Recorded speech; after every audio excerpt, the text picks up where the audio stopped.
সেজদা দেওয়ার জন্য আমাদেরকে আসমানটা আমাদের অনুকূলে করে দাও। জোরে বলুন আমিন। আরো জোরে বলুন আমিন। মুআজ্জিজ হাজিরিন, দীর্ঘ একটি মাস আমরা সিয়াম সাধনা করে আপনারা আমরা যারা বেঁচে আছি তাদের জন্য এটা শুকরিয়া আদায় করে আপনি শেষ করতে পারবেন না মহান রব্বে কারীমের। কারণ যারা ইন্তেকাল করেছে তারা কোনো এরকম সুযোগ পায়? জোরে বলেন পাইছে? পাই নাই। আমরা ভাগ্যবান, আল্লাহ সুবহানাহু ওয়া তাআলা আমাদেরকে একটি মাস সিয়াম সাধনা করার সুযোগ দান করেছেন। রোজার ব্যাপারে অনেক আলোচনা হবে। আল্লাহ সুবহানাহু ওয়া তাআলা আমাদেরকে ইবাদতের জন্য সৃজন করেছেন। আল্লাহ ইসলামের বুনিয়াদ নবীজির মাধ্যমে দিয়েছেন 5টি। বুনিয়াল ইসলামু আলা খামসিন, শাহাদাতি আল্লা ইলাহা ইল্লাল্লাহ ওয়া আন্না মুহাম্মাদুর রাসূলুল্লাহ ওয়া ইকামিস সালাত ওয়া ইতাইজ যাকাত ওয়াল হজ্জ ওয়া সাওম রমাদান। আমার আল্লাহ সুবহানাহু ওয়া তাআলা নবীজির মাধ্যমে ইসলামের খুঁটি 5টা দিয়েছেন। কয়টা? আপনারা যারা সামনে আছেন একটু কথা বললে ভালো হবে, আমার সাথে একটু আওয়াজ দেবেন। ইসলামের স্তম্ভ কয়টা? 5টা স্তম্ভ। এখানে আমরা ধনী গরিব ফকির মিসকিন সবাই এক কাতারে আছি, আছি না নাই? আল্লাহ সুবহানাহু ওয়া তাআলা এই 5টা স্তম্ভকে 2টা ভাগে বিভক্ত করেছে। কয়টা ভাগ? আমার কথা একদম সংক্ষিপ্ত, আলোচনা লম্বা নয়, একটু বুঝার জন্য বলবো। 2 শ্রেণীর মানুষ এখানে আছেন, যারা গরিবও আছেন ধনীও আছেন, আছেন না নাই? আল্লাহ সুবহানাহু ওয়া তাআলা এই 5টা স্তম্ভের মধ্যে 2টা ভাগ করলেন। 2টা ভাগ কি জানেন? কালেমা, নামাজ, রোজা, এটা এক ভাগ। হজ, যাকাত, এটা আরেক ভাগ। কয় ভাগ হলো? জোরে বলেন। এই কালেমা, নামাজ, রোজা সবাইকে মানতে হবে। কথা বলেন। সবাইকে পালন করতে হবে। আর হজ এবং যাকাত ধনীরা আদায় করবে, গরিবদের পক্ষে আদায় করা আল্লাহ বিধান দেন নাই। এখন আসেন, এইরকম ভাগ যেরকম 2 প্রকার, ইবাদত 2 প্রকার। ইবাদত কয় প্রকার? জবান খুলে বলেন। একটা হলো জিসমি ইবাদত, আরেকটা হলো কলবি ইবাদত। অর্থাৎ একটা দেহের আরেকটা শরীরের, একটা শরীরের আরেকটা অন্তরের, কলবের। কয় ভাগ হলো? জোরে বল। এবার আসেন যে হুজুর, শরীরের ইবাদত কি আর কলবের ইবাদত কি? নামাজ শরীরের ইবাদত, যাকাত শরীরের ইবাদত, হজ শরীরের ইবাদত। আর 2টা জিনিস, ঈমান এবং রোজাটা হলো কলবের ইবাদত। জোরে বলুন সুবহানাল্লাহ।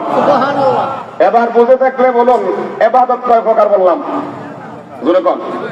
তাহলে একটা হলো জিসমি আর একটা হলো কলবি। এখন আল্লাহ সুবহানাহু ওয়া তাআলা সূরা বাকারার আয়াতের মধ্যে বলেন, ইয়া আইয়ুহাল্লাযীনা আমানু কুতিবা আলাইকুমুস সিয়াম কামা কুতিবা আলাল্লাযীনা মিন ক্বাবলিকুম লাআল্লাকুম তাত্তাকুন। হে ঈমানদারগণ, আমি তোমাদের উপর রোজা ফরজ করেছি যেইভাবে পূর্বপুরুষদের উপর রোজা ফরজ করা হয়েছে। জোরে বলুন সুবহানাল্লাহ। এ হাজিরিন, গভীর মনোযোগ, অন্তরের কান লাগান। আল্লাহ রাব্বুল আলামিন আমাদেরকে রোজা দিয়েছেন, রমজান দিয়েছেন। এই রমজান আমার আল্লাহ রাব্বুল আলামিন বলেন শুধু তোমাদেরকে দেই নাই, আমি আল্লাহ রাব্বুল আলামিন তোমাদের পক্ষ আগে যারা আসছিল তাদেরকেও আমি আল্লাহ রোজা দান করেছি। জোরে বলুন সুবহানাল্লাহ।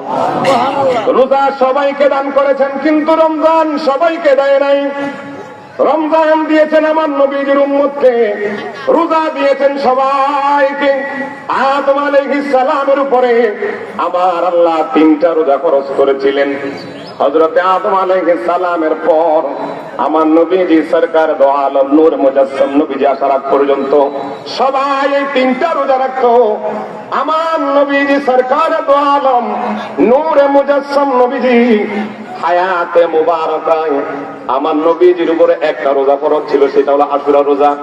অন্যান্য নবীদের উপর আশুরা রোজা ফরজ ছিল, কিন্তু যেই মুহূর্তে আমার আল্লাহ আমাদেরকে রমজান দান করেছে ওই আশুরাটা আমাদের জন্য নফল ইবাদত হয়ে গিয়েছে। জোরে বলুন সুবহানাল্লাহ। এখন আল্লাহ বলতেছেন লাআল্লাকুম তাত্তাকুন। রোজা সবাইকে দিছে কেন? তারা যেন মুত্তাকি হতে পারে, পরহেজগার হতে পারে, খোদাবীর হতে পারে। এবার আসেন, আল্লাহ সুবহানাহু ওয়া তাআলা বলেছেন রোজাদাররাই মুত্তাকি হবে। জোরে বলুন সুবহানাল্লাহ। রোজাদাররা কি হবে? জোরে বলুন, রোজাদাররা মুত্তাকি হবে। আল্লাহ কোরআনুল কারীমে কোথাও কোনো আয়াতে আল্লাহ নামাজ পড়লে মুত্তাকি হবে বলে নাই। আল্লাহ কোন আয়াতে আল্লাহ সুবহানাহু ওয়া তাআলা যাকাত দিলে মুত্তাকি হবে বলে নাই। আল্লাহ কোথাও হজ করলে মুত্তাকি হবে বলে নাই। আল্লাহ রোজাদারকে মুত্তাকি বলেছেন কেন জানেন? কারণ মুত্তাকি হওয়ার জন্য রোজাটাই হচ্ছে সর্বোত্তম ইবাদত। জোরে বলুন সুবহানাল্লাহ। আমার আপনাদেরকে আরো স্পষ্ট করে বুঝাই, নামাজ পড়লে দেখা যায়, কথা বলেন, হজ করলে এটা হলো দেহের ইবাদত, শরীরের ইবাদত বললাম না, দেখ বাহ্যিক, আরেকটা হলো আভ্যন্তরীণ। এই দুইটা জিনিস বুঝছেন তো? একটা হলো বাহ্যিক, আরেকটা হলো আভ্যন্তরীণ। এই বাহ্যিক হলো তিনটা ইবাদত, নামাজ, হজ, যাকাত। আর আভ্যন্তরীণ হলো দুইটা, একটা হলো ঈমান আর একটা হলো রোজা। এখন আমরা যারা এখানে আছি, যারা নামাজ পড়ে, নামাজ পড়নে ওয়ালাকে দাঁড়ালে দেখা যায় সে নামাজি, কথা বলেন, একটু জোরে কর না। আমি আপনাদেরকে কোথায় বুঝাচ্ছি, আপনারা একটু ধীরস্থির ভাবে বোঝার চেষ্টা করেন। যারা আসতেছেন আপনারা কথা না বলে আপনারা কাতারবদ্ধ হয়ে বসে যান, মেহেরবানি করে বসে যান। সালাতুনিয়া সালামুনিয়া আলাইকুম সালাতুনিয়া রাসূলুল্লাহ সালামুনিয়া শুধু ওজুদ রহমাতাল লিল আলামিন মসজিদে ও শুধ হামারো ये জমিন সালাত সালামুনিয়া।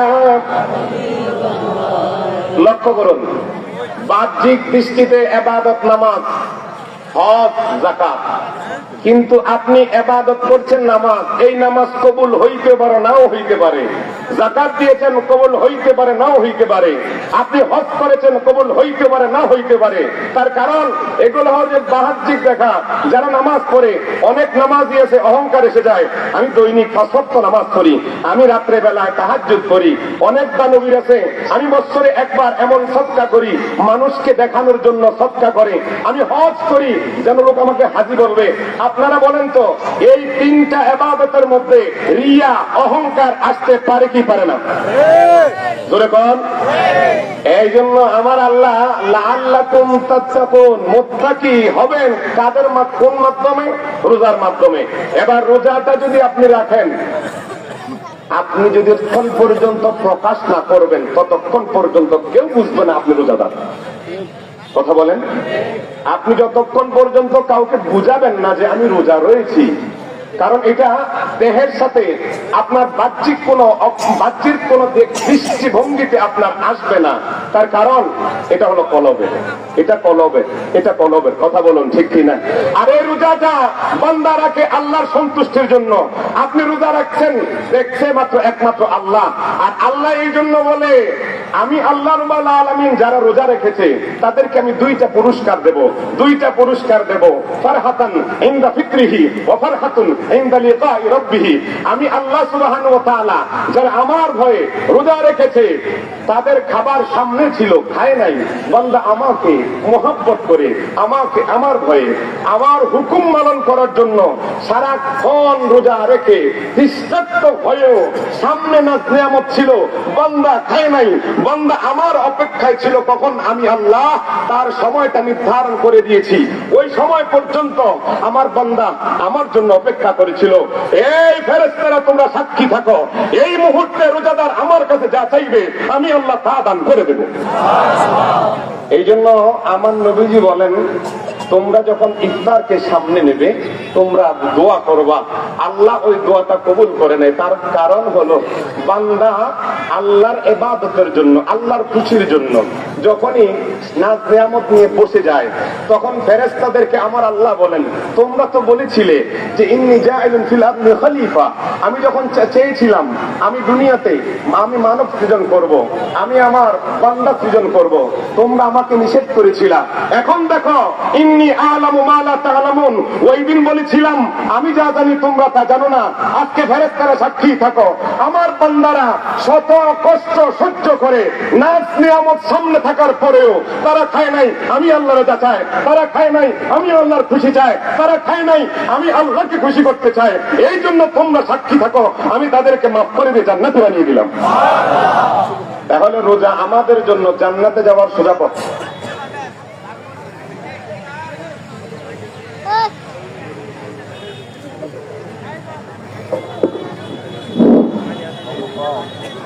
সম্মানিত